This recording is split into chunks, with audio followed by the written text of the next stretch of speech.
Maria Santos had been driving trucks for 15 years, but nobody expected much from the quiet woman behind the wheel of the 18-wheeler. At 42, she looked ordinary enough, medium height, graying hair pulled back in a simple ponytail, wearing the same faded jeans and work boots as any other trucker at the rest stops along Interstate 40. The other drivers would nod politely when she walked into the truck stop diners, but most assumed she was just another face in the crowd, perhaps someone's wife filling in for a sick husband. They had no idea they were looking at one of the most skilled drivers in North America. Maria never talked about her past. When fellow truckers asked about her experience, she would simply say she had been driving for a while and change the subject. She preferred to eat alone, study her route maps in silence, and keep her CB radio conversations short and professional. The trucking community respected her punctuality and reliability, but beyond that, she remained a mystery. What they didn't know was that Maria had spent 12 years as a tactical driver for the Mexican Federal Police. She had navigated high-speed chases through the narrow streets of Mexico City, transported federal judges through cartel territories, and driven armored vehicles through some of the most dangerous regions in the country. Her hands, which now gripped the steering wheel of a commercial truck, had once maneuvered police vehicles through gunfire and roadblocks that would have stopped most drivers cold. The transition to civilian trucking had been her choice. After her husband was killed in a cartel attack meant for her, Maria decided to disappear into the anonymous world of long-haul trucking. She moved to Texas, got her commercial license, and began hauling everything from electronics to produce across the American Southwest.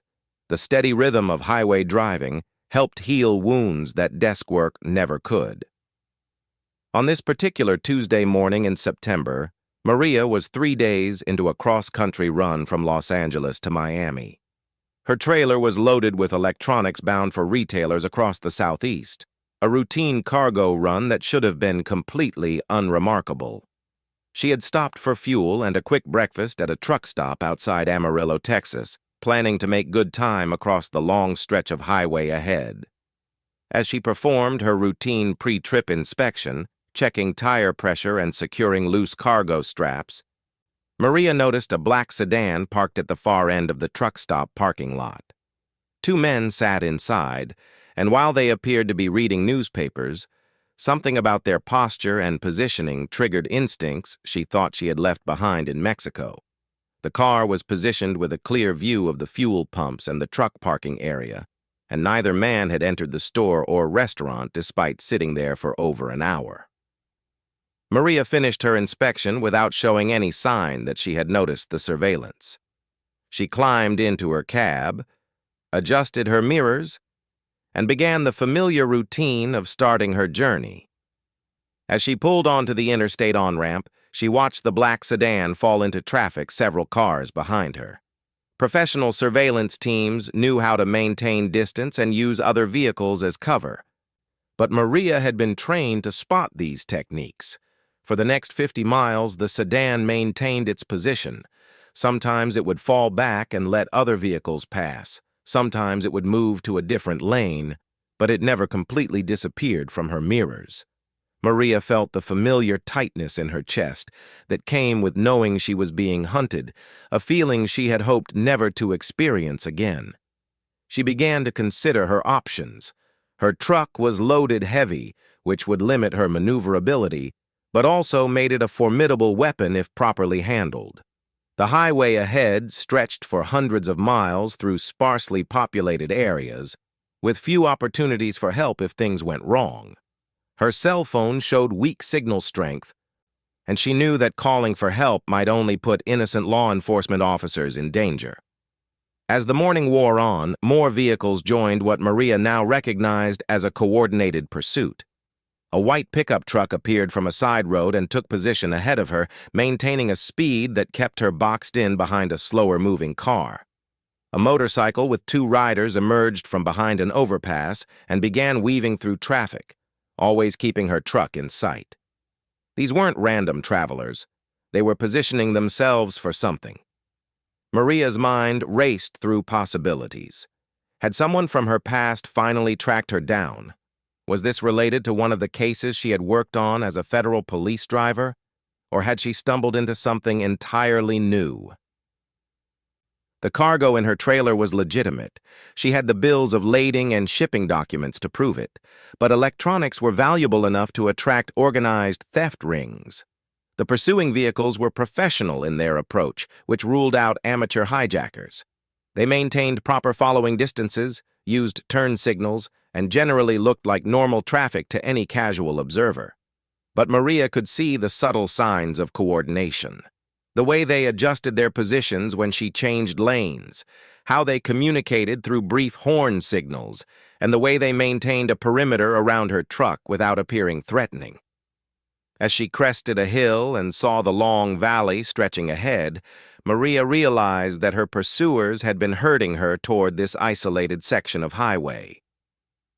The next truck stop was 40 miles away, and there were few exit ramps or side roads where she could seek help. If they were planning to make their move, this would be the perfect location. She reached for her CB radio and switched to channel 19, the main trucking frequency. Breaker 19. This is Maria in the blue Peterbilt eastbound at mile marker 127. Any drivers in the area? I could use some company on this stretch of road. Her voice was calm and professional, giving no hint of the danger she sensed building around her. A gravelly voice responded immediately. This is Smokey Joe about 10 miles ahead of you, little lady. Everything all right back there? Just feeling a bit lonesome on this empty highway, Maria replied, using trucker code to indicate she suspected trouble without alarming anyone unnecessarily. Roger that. I'll slow down and let you catch up. Got a few more drivers in the area who might want to join our convoy. As Maria maintained her speed, she could see the pattern of vehicles around her beginning to tighten. The motorcycle had moved closer, now riding alongside cars in the passing lane. The white pickup truck had reduced its speed slightly, closing the gap between itself and her front bumper. The black sedan had moved to the right lane and was now directly beside her trailer, keeping pace perfectly. That's when Maria saw the glint of metal from the sedan's passenger window. It was brief, just a flash of reflected sunlight, but her trained eye recognized it immediately. Someone in that car was holding a weapon, probably waiting for a signal to act. Maria's 15 years of driving trucks had made her an expert at handling heavy vehicles, but her 12 years as a tactical police driver had given her skills that no normal trucker possessed.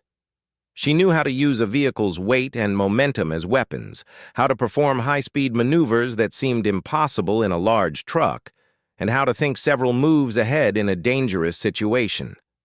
The time for hiding who she really was had come to an end. These people had made a serious mistake when they decided to target the quiet woman they thought was just another truck driver.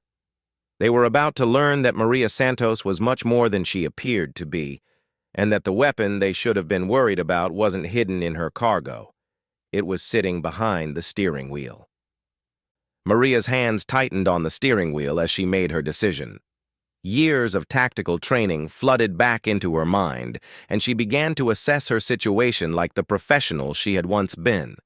Her truck weighed 80,000 pounds fully loaded, giving her a massive advantage in any collision.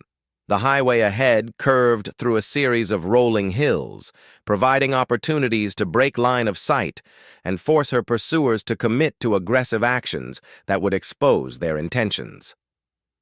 The motorcycle was her most immediate threat. Bikes were fast and maneuverable, and the two riders could easily approach her cab or trailer to place explosive devices or attack her directly. She needed to eliminate that threat first, but in a way that wouldn't harm innocent drivers who might be caught in the crossfire. Maria pressed her accelerator slightly, increasing her speed from 65 to 70 miles per hour. The sudden acceleration caught her pursuers off guard, and she watched in her mirrors as they scrambled to maintain their positions. The motorcycle revved its engine and moved closer to her trailer, while the white pickup truck ahead began to slow down, trying to force her back into the box they had created around her. "Smokey Joe, this is Maria again," she called into her CB radio. I'm coming up fast and I need you to create some space for me. Move to the left lane and give me room to pass on the right. You got it, little lady. I see you picking up speed back there. You must really want some company. What Smokey Joe couldn't see was the coordinated response from Maria's pursuers. The black sedan had moved closer to her cab, and she could now clearly see two men inside, both wearing dark clothing and sunglasses. The passenger was speaking into a radio, coordinating with the other vehicles. The motorcycle had positioned itself near her right rear trailer wheels, where the riders could easily approach her cab at the next opportunity. Maria knew she had only seconds before they made their move. She had noticed a construction zone sign several miles back, indicating lane closures ahead. If she could reach that area, the narrowed traffic patterns might work in her favor by limiting her attackers' options and forcing them into a single lane where their numerical advantage would be reduced. The white pickup truck suddenly hit its brakes hard, trying to force Maria to slow down and give the other vehicles time to close their trap. Instead of braking, Maria did something that shocked her pursuers. She shifted down a gear and accelerated harder, moving her 80,000-pound truck closer to the pickup's rear bumper than any sane driver would attempt.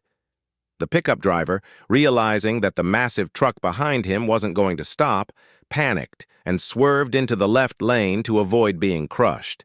This gave Maria the opening she needed to surge forward, breaking free from the rear of their formation and gaining precious seconds to maneuver. The motorcycle immediately responded by accelerating alongside her truck, trying to regain position near her cab. Maria had been waiting for this move. As the bike pulled alongside her trailer, she made a slight steering adjustment to the left, then quickly corrected back to the right. The massive trailer swayed just enough to create a wall of wind that buffeted the motorcycle, causing it to wobble dangerously. The bike riders, struggling to maintain control in the turbulence created by the huge truck, were forced to fall back or risk being blown off the road. Maria had just demonstrated that she knew exactly how to use her vehicle's size and mass as a defensive weapon, something no ordinary truck driver would have thought to do. Her CB radio crackled to life. "Maria, this is Smokey Joe. I can see you in my mirrors now, and you've got a whole parade following you. Those vehicles are moving too coordinated to be coincidence. You want me to call the Smokies?" "Negative on the Smokies for now," Maria replied, using trucker slang for police. "These folks might scatter if they see law enforcement, and I'd rather deal with them while I can see them coming." What Maria didn't tell Smokey Joe was that involving police at this point might make things worse. If her pursuers were connected to the cartel cases she had worked in Mexico, they might be desperate enough to start shooting, putting innocent civilians at risk. She needed to handle this herself, using skills that most law enforcement officers didn't possess.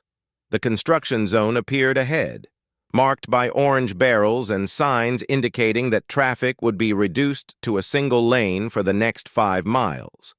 Maria could see the merge point approaching, where 4 lanes of traffic would funnel down to 1. This was exactly what she had been hoping for. As traffic began to slow and merge, Maria positioned her truck in the right lane, appearing to comply with the construction signs. The black sedan moved up beside her in the left lane, trying to maintain surveillance while dealing with the merging traffic. The motorcycle had repositioned itself behind a small car, using the vehicle as cover while staying close enough to react quickly. Maria waited until she was almost at the merge point, where the orange barrels forced the left lane to close. At the last possible second, she yanked her steering wheel hard to the left, using her truck's massive bulk to force her way into the left lane directly in front of the black sedan. The sedan's driver had 2 choices: hit the brakes hard to avoid collision, or crash into the side of an 80,000-pound truck. He chose to brake, but Maria's sudden lane change had been timed perfectly to catch him off guard. The sedan's sudden deceleration created a chain reaction behind it, with other vehicles braking hard to avoid collisions. In the confusion, Maria accelerated through the construction zone, using the narrow lane to her advantage. The orange barrels on either side meant that vehicles couldn't easily pass or move alongside her truck, giving her temporary protection from attack while she gained distance from her pursuers. Her mirrors showed the black sedan trapped in traffic behind her, struggling to catch up as construction workers and legitimate travelers created natural obstacles. The motorcycle was nowhere to be seen, probably stuck behind the traffic jam Maria had created with her aggressive lane change. But Maria knew this was only a temporary advantage. Once traffic cleared the construction zone, her pursuers would catch up, and they would be much more aggressive in their next attempt. She had revealed that she wasn't the helpless target they had expected, which meant they would escalate their tactics accordingly. As she emerged from the construction zone, Maria began looking for her next opportunity. The highway ahead climbed into a series of mountain curves, with steep grades that would test her truck's power and her driving skills. More importantly, the winding road would provide multiple opportunities to break line of sight with her pursuers and potentially set up an ambush of her own. Her CB radio came alive with chatter from other truckers who had witnessed the aggressive driving behind her. Word was spreading through the trucker network that someone was in trouble, and Maria could hear drivers offering to help or asking for her location. The trucker community had its own code of honor, and they looked out for each other on the road. But Maria also knew that accepting help from civilian truckers would put innocent people in danger. Whatever these people wanted from her, they had demonstrated professional training and coordination that suggested serious backing. This wasn't a random highway robbery.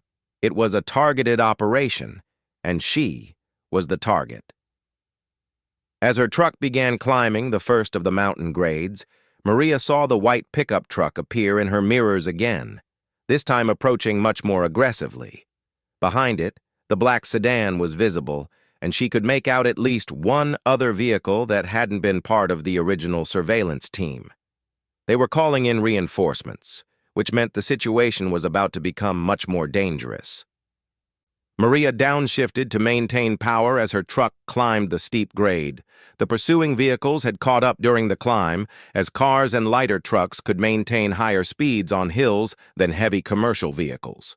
But Maria had driven these mountain roads before, and she knew something her pursuers didn't. What goes up must come down, and the descent on the other side of this mountain would give her massive truck the advantage. At the crest of the hill, Maria could see the long, winding descent ahead. The road curved sharply as it dropped down into the valley, with several switchbacks that would challenge any vehicle's braking and handling systems. For her pursuers, this would be just another stretch of highway. For Maria, it was about to become a battlefield where her skills as a tactical driver would determine whether she lived or died. She reached for her CB radio one more time. "Smokey Joe, this is Maria. Tell any drivers behind me to keep their distance for the next 10 miles. Things are about to get interesting, and I don't want any innocent folks getting hurt." "Roger that, Maria. Whatever's happening back there, you just stay safe. We'll keep the channel clear for you." As her truck began the descent, Maria saw her pursuers cresting the hill behind her, no longer making any attempt to disguise their intentions. The time for subtlety had passed. Now it was time to show them exactly what kind of driver they had chosen to target. The mountain descent began gradually, but Maria knew from experience that within 2 miles, the grade would steepen dramatically. Her truck, heavy with cargo, would build momentum quickly on the downhill slope. What her pursuers didn't understand was that she could use this massive weight as both a weapon and a shield, turning physics itself into her ally. The white pickup truck moved aggressively into the passing lane, trying to pull alongside her cab. Maria could see the passenger window rolling down, and the glint of metal told her everything she needed to know about their intentions. These weren't thieves after her cargo. They wanted her specifically, and they were prepared to kill to get what they wanted. Maria had faced this situation before in the mountains outside Guadalajara, when cartel gunmen had tried to stop a convoy she was driving. She had learned that the key to surviving an attack while driving was to make yourself the most dangerous target possible, forcing attackers to choose between pursuing you and protecting themselves. As the pickup truck accelerated to match her speed, Maria suddenly released her accelerator and applied her engine brake, a technique that slowed her massive truck without using the wheel brakes that would light up her brake lights. The sudden change in speed caught the pickup driver completely off guard. One moment he was pulling alongside her cab, and the next moment he was shooting past her at dangerous speed, his intended attack position completely ruined. The pickup's driver, realizing his mistake, tried to correct by hitting his brakes hard to fall back into position. But Maria had anticipated this reaction. As soon as the pickup began to slow, she downshifted and accelerated again, using her truck's massive torque to surge forward. The pickup, caught in the middle of its braking maneuver, couldn't match her acceleration. Maria's truck roared past the pickup on the inside lane, and as she did, she made another slight steering adjustment. Her trailer, swinging slightly with the lane change, clipped the pickup's front bumper with just enough force to send the lighter vehicle spinning off the road and into the safety barrier. The black sedan, witnessing the pickup's destruction, immediately backed off to a safer distance, but Maria could see in her mirrors that more vehicles had joined the pursuit. This was clearly a large operation, and eliminating one vehicle hadn't ended the threat. As the road curved through a series of switchbacks, Maria used techniques she had mastered during high-speed chases through Mexico City traffic. She varied her speed unpredictably, sometimes accelerating into curves in ways that seemed reckless, but were actually calculated to maintain control while making it impossible for pursuing vehicles to predict her movements. The mountain road's guardrails and steep drops worked in her favor.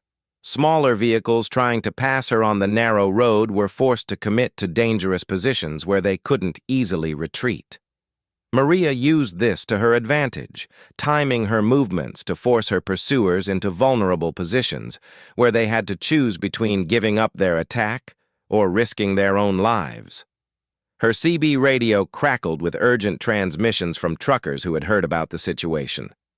"Maria, this is Big Mike about 20 miles ahead of you. I've got eyes on some suspicious vehicles staging at the bottom of your descent. Looks like they're setting up a roadblock." Maria's heart sank. A roadblock meant her pursuers weren't just trying to stop her. They were trying to capture her alive. Dead people couldn't provide information, and there was only one reason they would want her alive. They needed to know what she remembered from her time as a federal police driver. "Big Mike, can you describe what you're seeing?" 3 black SUVs parked across both lanes, and several men with what looked like military-style weapons. They're not making any effort to hide what they're doing. This is definitely not a legitimate law enforcement operation, Maria calculated quickly. She was about 8 miles from the bottom of the mountain, traveling at approximately 45 miles per hour on the winding descent. That gave her roughly 10 minutes to figure out how to break through a roadblock manned by armed professionals who were expecting her. A conventional approach would be suicide. Even her heavy truck couldn't simply crash through a well-positioned roadblock without suffering damage that would disable her vehicle. But Maria had learned unconventional tactics during her years of training, and she knew that the most effective attacks often came from directions that enemies weren't prepared to defend against. She reached for her CB radio. "Big Mike, I need you to do something for me. Get on Channel 9 and call for emergency services. Tell them there's an armed group blocking a federal highway and threatening civilians. Give them the exact location and tell them shots have been fired." "Will do, Maria, but that help won't arrive in time to do you any good."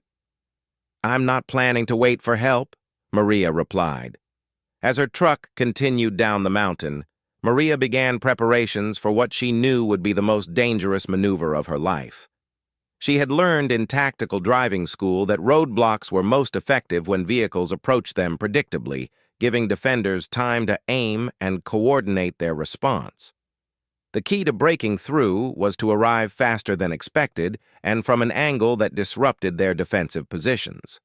The road made a sharp curve to the right about half a mile before reaching the valley floor. From that curve, Maria would be able to see the roadblock, but more importantly, her attackers would be able to see her. They would expect her to slow down when she spotted the obstacle, giving them time to prepare for her arrival. Instead, Maria began accelerating as she approached the final curve. Her truck was already moving at dangerous speed for the mountain road, but she pushed it even faster, using every bit of power her engine could provide. The truck's weight and momentum on the steep downgrade turned it into a guided missile weighing 80,000 pounds. As she rounded the final curve, Maria could see the roadblock clearly. 3 black SUVs were positioned to block both lanes, with armed men taking cover behind them. They had chosen their position well, a straight stretch of road with clear sight lines that would normally give them several seconds to engage any approaching vehicle. But Maria wasn't approaching normally.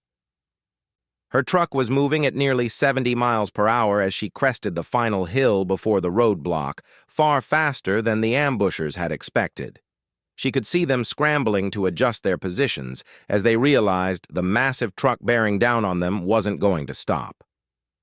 Maria aimed directly for the gap between 2 of the SUVs, a space that looked too narrow for her truck to pass through.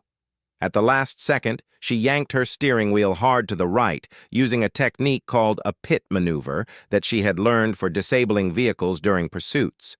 Her truck's front bumper struck the rear quarter panel of the rightmost SUV, sending it spinning out of position and opening a gap just wide enough for her truck to squeeze through.